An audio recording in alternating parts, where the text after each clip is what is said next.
Well, there's that. I probably screwed myself on this, but the guy had a 69 Camaro. He bought the 69 Camaro, didn't want this, wanted a big block, wanted to go old school.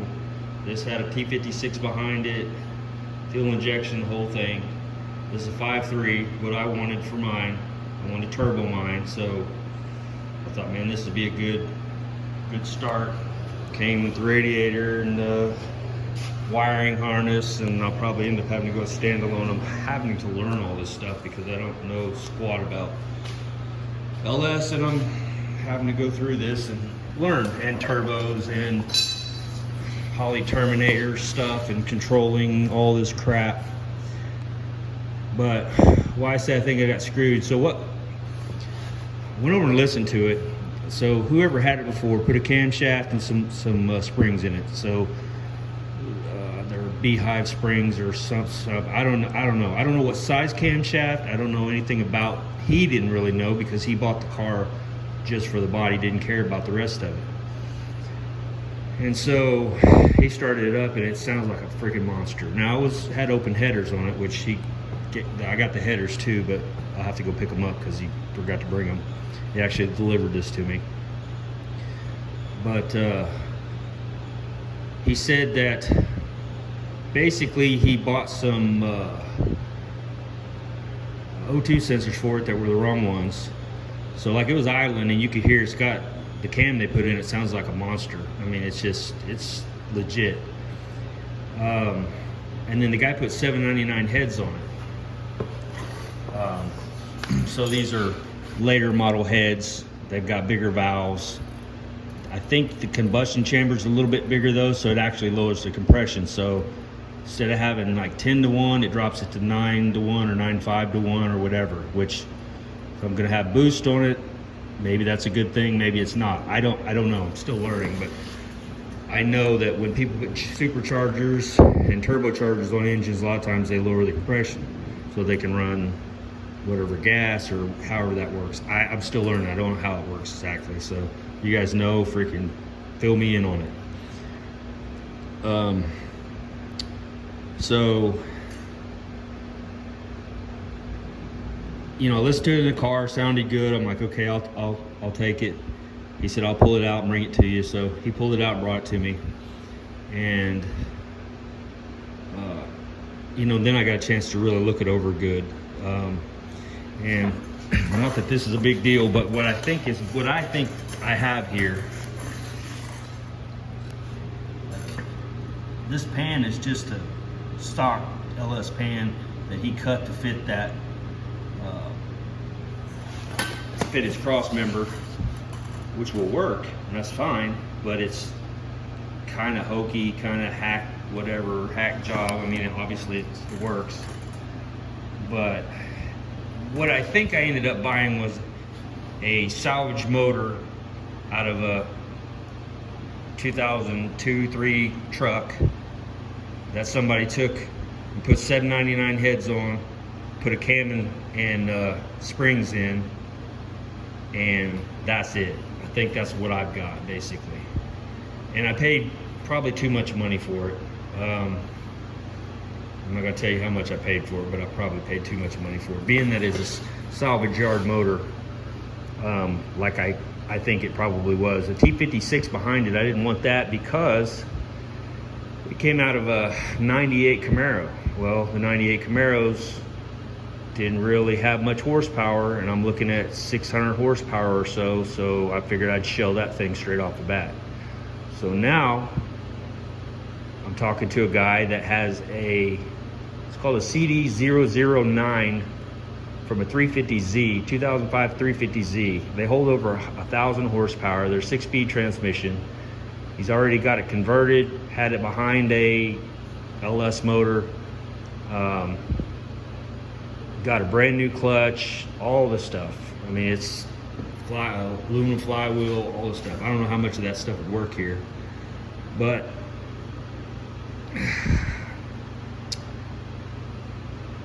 I kicked that around. But the problem for me on that one is the gears are so low in the transmission. Like the first gear ratio is like 378 or something like that, 3.78. And so, like say the Tremec 6-speed that I was looking at was like a 297. So that's a huge difference. Well, then at the bottom of it, when you get into 6th gear, the Tremec that I was looking at is either a 6.3 or you can get a 0.50. So you're talking about, you're gonna run 80 miles an hour, 2,000 RPMs or maybe more than that. But the transmission I'm looking at out of the Z is a lot, like that transmission is almost $7,000 for the clutch, pressure plate, throwout bearings, all the stuff that goes with it.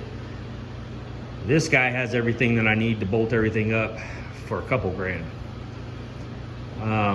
The kit, the adapter kit's $1,000 to adapt this transmission. That's already there, he's got that. Brand new clutch, like I said, brand new flywheel, brand new shifter deal to put the shifter where you need it. So it looks like a pretty good deal, other than the fact that I think in 6th gear, it's a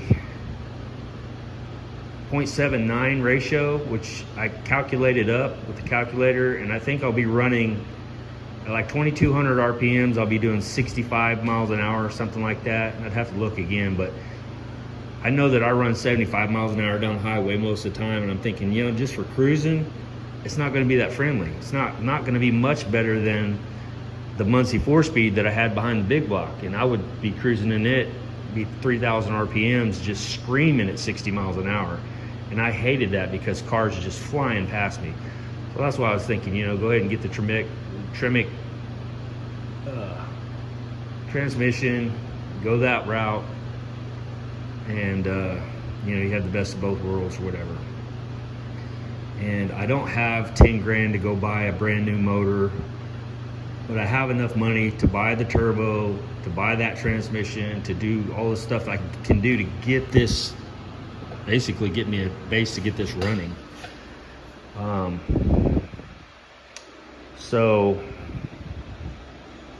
either that, or I can buy the $7,000 transmission and then just wait and save money and, you know, start throwing money at this, or I don't know.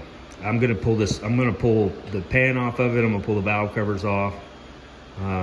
See if I can figure out what cam's in it. I'll have to pull the water pump off and pull the front cover off, see what cam he put in it, because I have no clue what it is. I mean, that's gonna be a must right off the bat, so that's gonna cost me almost $100 just to get a gasket kit for it, to put all that back together. Well, I guess I don't need to do take the heads off, but actually I was gonna say, I looked inside the exhaust ports and the valves are pretty carboned up, and so I don't know how many miles this thing has on it. I don't know, when he put the heads on it, did he do anything to them or did he just bolt them on? No one knows. And this guy actually committed suicide, so no one's ever gonna know. So this is what I ended up with. This is what I have, and I'll probably go with the Holley standalone system, probably Terminator or something like that, because I'm gonna run boost. They say you can actually get the regular computer to do what you need to do, but you can't make changes to it, or you have to take it to somebody to have changes made. So might as well go with the, and that's almost $2,000 for a Holley Terminator setup. But you can tune it, you can change things, you can, you know, do all the stuff. Another thing he did is, it looks like he put these valve covers, these Chevrolet valve covers on here. Well, as you see here, most of these LS's look just like that. So you can't see the Chevrolet anyway. So I'm like, what the hell is the point of that? Well, looking online, if you want to have this look, you can, but you have to relocate your coil packs, which means you're gonna have to bolt them onto the side of your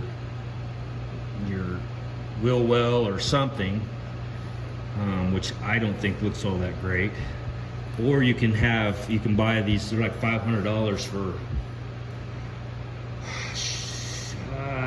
they're taller, and basically these go underneath. So you have this, then you have these on top, and then you have a cover that looks like, you know, looks like a factory valve cover.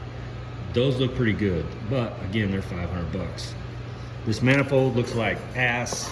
So likely I'll have to change that. I'm looking at manifolds. Actually, these truck manifolds are some of the best manifolds, I guess, runner-wise for air intake and all that kind of stuff. So if you're just going to take it out and drag race it, that would be the way to go probably. The ones that look good don't flow as well, but they look good. So it's like you got a trade-off there, if I'm understanding correctly. So, and I don't like that. Obviously, I want to dress this up in my Camaro and make it look good. So I'll probably get a fast intake and whatever else. And then you step into all this stuff up here. You go starting to put your air conditioning, power steering, all that stuff. We can use just these brackets, but if you want to look fancy, you gotta buy their fancy aluminum whatever, and they're like $2,000. I'm like, holy crap. I mean, I don't know why I thought this was gonna, it's not a cheap hobby. It's like, it's a very expensive hobby. And I'm kind of going the cheap route because I didn't buy a $10,000, $12,000, LS motor for it. Which, heck, they have motors. I think Nelson Racing has them. It's like $30,000 to $40,000 for twin turbo setups and all that kind of stuff. So yeah, I'll likely end up having to pull this apart. Once I got the pan off, I might as well change the oil pump to just make sure it's good. I'll probably check the bearings and see if they're any good, and you know how that goes. If they're not, then might as well tear it down and just rebuild the damn thing. So yeah, I think, or I could just go ahead and get a cheap turbo, put it on there and just run it, should be able to get 500 or 600 horsepower out of this motor with a turbo, just a turbo on it. Everything I'm reading, there's not a problem. Stock bottom end on these things are magnificent up to a certain horsepower. Like you can't, like they ran one that had 1,300 horsepower stock. They changed the cam, they changed the heads, and that was it. Stock bottom end, they ran 1,300 horsepower. Now it probably didn't last very long because they're hyperkinetic pistons, I think, so they're not forged internals. But they are pretty stout. So, and that's the thing with these, like people are like, well, why don't you just go old school? Man, you can't take a big block or small block for the same money and make that kind of horsepower. I'm literally gonna bolt a turbo on and run 600-700 horsepower. I mean, to do that with a big block motor without, just naturally aspirated, you're talking about a lot of money. So it just makes sense that these things, they're cheap. You get a 6-speed, you got decent fuel economy, you've got the reliability of the fuel injection versus the carburetor. I mean, there's just so many positives. And I know so many people are like, oh, I'm so sick of seeing LS motors in these old hot rods. Yeah, but I plan on driving this thing like a lot, like till I die. So I want something that I can jump in and just take off, that I'm not worried about, is it going to start, is it going to break down on me, whatever. So hopefully some reliability with that turbo. So yeah, that's pretty much it. I don't know what I showed you guys last time on this, but I got all this stuff painted up, ready to be welded back together. Put this back together, and got the Honda done. So that's where I'm at. I may end up buying that transmission and all that stuff. Supposedly they're really awesome. Like, you can look it up, 2005 350Zs, hold up to 1,000 horsepower. They're supposed to be bulletproof, but the gear ratios are just a little bit lower than I want. But I also don't want to spend $7,000 on a freaking transmission. So I don't know. I'm not rich. I wish I was, but I'm not. Kind of one of those in-between guys, I mean, I have money, but not enough to just go out and buy whatever I want, like Nelson Motors and whatever. I have to actually work overtime and save my pennies and all that kind of stuff. So I'm sure a lot of you guys can relate to that. Same thing with the shop. I had to save my pennies for this. I mean, it'd take me a long time to get where I'm at. So just chipping away. Anyway, that's a long video just to kind of give you an update of what I got going on. Hopefully I didn't screw myself. I'll find out when I pull the pan off and see what the bearings look like, and I don't know. We'll see, but find out what kind of cam. Did the guy know what he was doing when he picked the cam out for it? Supposedly the 706 heads on that are the best ones, the best flowing, all that kind of stuff, but I had the problem with 706 heads where they crack because they were Castec heads. Well, so that was a seller for me, that these had 799 heads on them. I'm like, hey, I don't have to worry about that, those cracking, right? So that was my thinking on that. But I haven't made the final decision on the Tremec transmission yet, or if I'm going to go with the CD009 transmission. If I do that, he's got everything I need minus the drive shaft. So it's pretty much bolt up and, you know, ready to go. So, but again, and it'd probably be fun running it around the track with that low gear, but I don't know, again, how it's going to be out on the highway just driving, say, back and forth to work or whatever. It's kind of not as friendly, I guess.